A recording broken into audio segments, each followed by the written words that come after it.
د نبوت نه چې مخکې کومه زندگی د نبی علیه السلام کور ته راغی او پریشانه به کور کې سملاستو.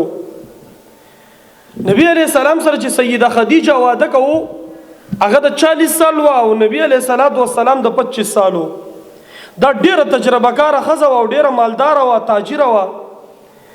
هغه وخت کې که زه دا ویم په بیروکریټو کې د هغې شمارو نو دا به بې ځایه نه وي او الله تعالی دې له د کمال خوی او هوښیاروالی ورکړی و.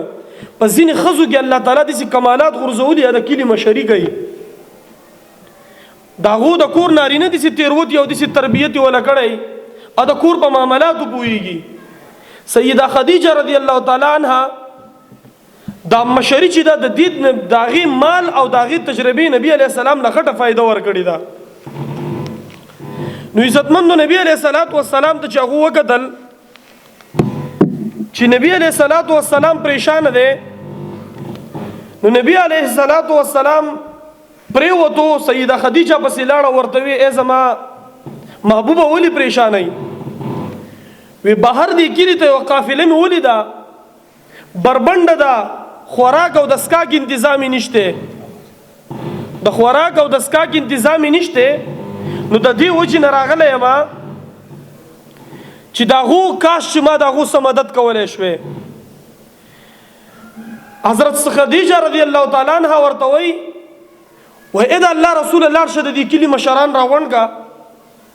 مال و خو د خدیجې او د نبي علیه السلام نه و چې د کلي مشران یې راغونډ او کور ته راغی. نبي علیه السلام یو ډیرې ودرېدلی د سیده خدیجه د مال یو ډیرې ودروللی او ټولو خلکو ته وایي ای د مکې سردارانو، ای د مکې مشرانو، ای د مکې طاقتورو، ای د مکې مالدارانو، واورئ ما د خپل ټول مال په دې نبي علیه السلام قربان کو. نبی علیه السلام د نبوت نه مخکې دا افاقي او یونیورسل تصور دنیا له ورکو. یو افاقي یونیورسل تصور دی د خدمت او هغه داسې دی چې په هغې کې هندو، سیک، کافر، مسلمان نشته، خو هغه تصور دا دی وږي له ډوډۍ ورکا، تږي له اوبه ورکا، یتیم سره ښه وکا، د کونډې سره تعاون وکا. دا خو عالمي یو تصور دی، افاقي یو تصور دی.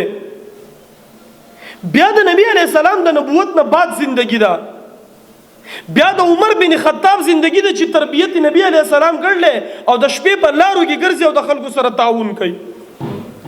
قرآن کې الله تعالی فرمایي دی افاقي تصور کې خو مسلمان او کافران یو خبره کوي، وږی موړ کا، تږي له اوبه ورکا، د یتیم سره ښه وکا، د کونډې سره ښه وکا، د کمزور او بېتوانه خلک چې دی دا په معاشره کې راوچت کا. خو اسلام دی له یو نوې جامه ورته اغوستی، اسلام په دې کې مزید لارې کولاوي او قرآن کې الله تعالی څه وایي دا لارې بنده کړې نه ده اسلام، بلکې مخکې چې به صدقه خلکو ورکوله نو داسې په میدان کې به پرته وه، اور به راغی وبه یې سېزله. خو الله تعالی په دې امت باندې دومره احسان وکړو چې د دې امت مالداره به یې ورکوي او د دې امت غریبانان به یې خوري. دا د دې اسلام برکت دی، دا د دې قرآن برکت دی، دا د محمد رسول الله صلی الله علیه وسلم برکت دی. او قرآن څه وایي؟ قرآن وایي یا ایها الذین آمنوا ارکعوا واسجدوا واعبدوا ربکم. اے مومنانو رکوع وکئ، سجده وکئ، عبادت وکئ د خپل رب. عبادت خو ختم شو، دا یو طرف ته شو. رکوع وکئ ټول د امر صیغې دي، حکم کوي. ارکعوا واسجدوا واعبدوا، عبادت وکئ ربکم د خپل رب. اوس مخکې ټکی دی وفعلوا الخیر، د نیکۍ کار وکئ. ټول مفسرین لیکي چې د دې نه خدمت خلق مراد دی، د انسانیت خدمت وکئ، د الله د بندگانو خدمت وکئ. بیا د دې تشریح حدیث څنګه کوي؟ الخلق عیال الله، دا ټول مخلوق د الله فیملی ده، دا د الله کومبه ده، دا د الله خاندان دی. هم د دې وجې نه تحصیلدار صاحب اوس د حدیث وی ترجمه یې تاسو ته وکړه. قیامت په ورځ به الله یو کس ته وایي زه وږی وم تا ماله روټۍ ولې نه راکوله، زه تږی وم تا اوبه ولې نه راکولې، زه بربنډ وم تا کپړې ولې نه راکولې. یا الله ته خو د لوږې تن دی او د بربنډوالي نه پاک ذات دی، دا خو د انسان کمزوریانې دي، ربه ته خو د دې خبرې نه پاکې.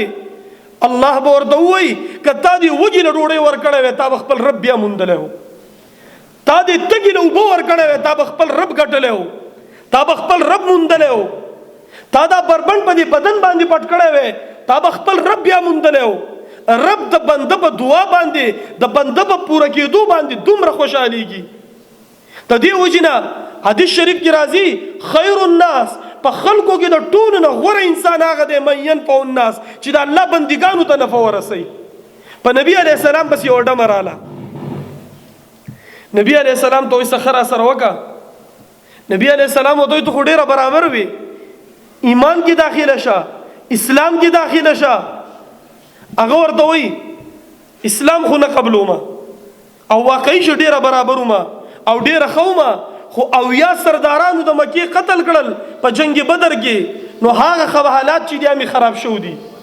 نو نبی علیه الصلاۃ والسلام دا نه دی ویلي چې دا ډمه ده، دا یې نه دی ویلي چې د اسلام نه دی قبول کړی، خو خپل د کړي کسانو ته یې وی د دې سره تعاون وکړئ.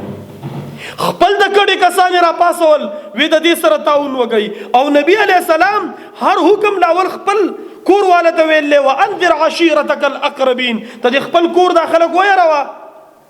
نو نبی علیه السلام ټولو خلکو ته وایي زما د تره چې چاله په سود باندې روپۍ ورکړلي د هغه سود ټولو ته معاف او د 100 روپۍ به وله واپس ورکوي. تره یې راپاڅېدو وی زما وراره پیغمبر دی چې ټولو ته یې سود معاف کړلی، ما ورته د 100 روپۍ معاف کړي دي. عزتمندو ټیم ډېر وشو، اخرنۍ 2 خبرې کوم. سیده عایشه رضی الله تعالی عنها د نبی علیه السلام په بیبیانو کې د ټولو نه محبوبه بیبي خپل خورۍ ته وایي حضرت عروه ته. دا خبرې په کور کې هم کول غواړي چې دا زمونږ د خویندې میندې هم واوري، یوه جذبه یې جوړه شي. رابعه بصري څوک وه؟ حضرت زینب څوک وه؟ سیده خدیجه څوک ده؟ سیده خدیجه د خاوند مخ ته ګوري او د هغه نفسیات پړاوي چې دی په دې ټیم کې څه وایي او څه غواړي. نو عزتمندو سیده عایشه رضی الله تعالی عنها د نبی علیه السلام نه بعد خپل دی خورۍ ته وایي دا روپۍ والا اپلانکي کس له ویسه ورکوله، نه به ورته دا وی چې دی راکړلي، نه به ورته دا وی چې د زکات روپۍ دي. هغه چې لاړه روپۍ یا کس له ورکړې اتې تپوس هم وکړو، دا ورته ته دا واله او زه لاړم. چې واپس راغی سیده عایشه ته وایي ای زما ترورو د یوې خبرې تپوس وکړمه، څه وجه ده، څه مسله ده چې تا وویې زما نوم ورته هم مالی او تا ورته دا خبره هم وکړه چې د دوا ورته هم مه وایه. وی د نوم خو مې ورته ځکه ووي چې ډېر عزتداره سړی دی، که ته ورته زما نوم والی زما په دې اړه کې لویي راشي، زه انسانه یم، زما په دې اړه کې څه خبره راشي، څومره وخت لګي، څومره سفر دی چې یو سړی ورکړې والی او تکبر کوي او الله یې په هغه ځای ودرې چې بیا د نورو نه غواړي. او وی دویمه خبره چې مې ته وکړه د دوا ورته مه وایه، نو د دې بدل زما صرف د الله نه پکار دی، زه د انسان نه د دې بدل نه غواړم. که زه یو انسان ته ویم چې ته ما ته دوا وکړه نو څه زه د ده نه هم په تمه یم، نو دا تمه زما صرف د الله نه ده. خوازخیله ټرسټ ستاسو صدقات، ستاسو خیرات، ستاسو زکات مستحقینو ته د دې نه مخکې میټینګونه شولي، زه به میټینګ کې ناست وم. د زکات خپل مستحقین دي، دا په هر سړي باندې نه کېږي، په هغې کې په طور یو شریډ وایي زر زدونه مشورې ورکوم. بل کوشش زمونږ دا دی چې دا شی د سیاستو نه پاکي، دا شی د سیاستو نه پاکي، ځکه د هر سیاسي پارټۍ سره د چا نه چا جذبات متصل دي. زمونږ دا صدقات او صدقات په دې مت کې چېرته استعمال نه شي چې یاره دا ته واله او سبا به ماله وټ راکې، دا ته واله چې سبا زما په تودې سړک کې ولاړې، دا ته واله چې سبا د باندې زه سکنډه کړم وکم. زمونږ د دې ټرسټ دومره مخلصه ملګري دي، هر خبره په گروپ کې شیر کیږي، په هر خبره کې مرګري په اعتماد کې اغسته کیږي، او په هر خبره کې به موږ شریعت ته ګورو، الله ته به ګورو، او موږ دې خلکو ته هم جواب دیو، بیا به الله لم جواب ورکو. نو ستاسو دا امانت دا به مستحقینو ته رسي، خو عزتمن د دې دپاره د ملاتړ ضرورت دی، د دې دپاره د تعاون ضرورت دی. یو مسلمان چې په بل مسلمان باندې صرف یو ګیلاس ولا ورکی یا ولا یو کجوره ورکی چې هو روجه به ماته کوي، د دې اجر واوري. نبی علیہ السلام وایي چې چا په چا باندې روجه ماته وکړه یو کجوره ولې نه، اول خو به الله تعالی د ټول صغیره ګناهونه معاف کړي، دویم به الله جل شانه دغه کم کس باندې چې د روجه ماته وکړه د دې روجې په بدل کې به الله جل شانه چې هغه څومره روجه نیول د هغې ټول ثواب به هغه هم ورکي او دې روجه ماتې واله له به هم ورکي. دریم الله تعالی د داسې کسانو سره د جنت وعده کړې ده. عزتمندو د الله اعلان دی که څوک چاله 1 लाख روپۍ ورکړي چې میاشت په ماره 1,10,000 راکې، په ظاهره دا روپۍ سیوا شوې، او یو سړی چې په لاک کې 10,000 روپۍ ورکړي صدقه، په ظاهره دا روپۍ کمې شوې، خو د الله اعلان دی یمحق الله الربا ويربي الصدقات، الله تعالی سود بربادوي، د هغې ګټه بربادوي، هغه ختموي، او دا صدقاتو له الله تعالی وده ورکوي.